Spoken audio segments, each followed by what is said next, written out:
but total dissociation from religion. I hope that article is published and circulated.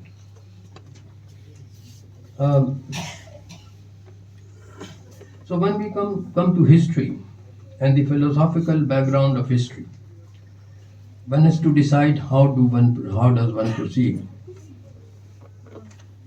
And because of the audience here, perhaps, it is very interesting how Muslims set about it. And I should like to argue that reason aql has been a very important element of Persianate culture in India.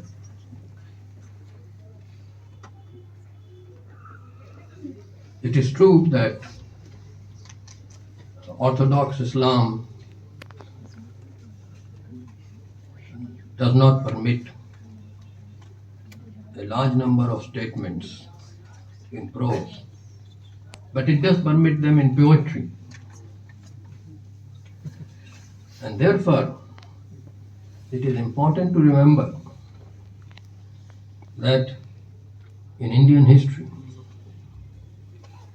both in ancient India and in medieval India, where Persian predominated as the official and perhaps the leading literary language of the country, there was an important rational tradition.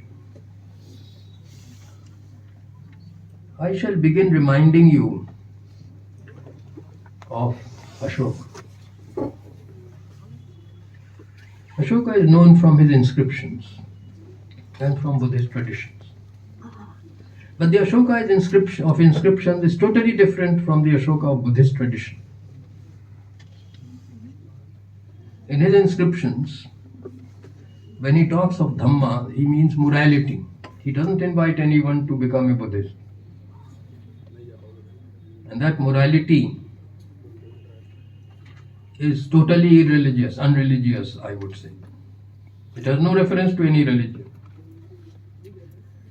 Look after your parents, be merciful to the poor. These are the main elements. And there was in India at the time in which there was no word for religion. Dhamma means, or dharma or dhamma in Prakrit means morality.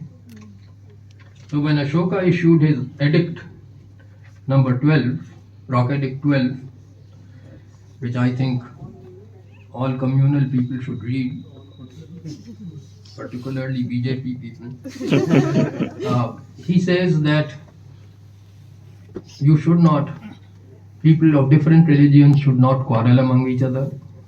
They should try to understand each other. They should tolerate each other, and so on.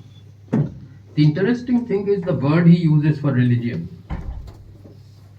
It is pasanda, which in Hindi is pakhand, a fraud, a bad name in Sanskrit. So Brahmins called Buddhists pakhands, pashandas, and the Buddhists call them pasanda in Prakrit, that is to say, frauds. So Ashoka uses the word fraud because this was what was being used by one religion for another. There was no word for religion in the Indian languages at that time. It shows at least that at one time in our culture, we were free largely of this institution. And when this institution came about, there is no word for it, and therefore the word used is pasand. In very interesting ways, Ashoka separates morality from religion. In his rock edicts in Afghanistan, in the Kandahar rock edict, one part is in Greek and one part is in Aramaic. In Aramaic, he says you should follow morality because then at the day of judgment, you will have no problem.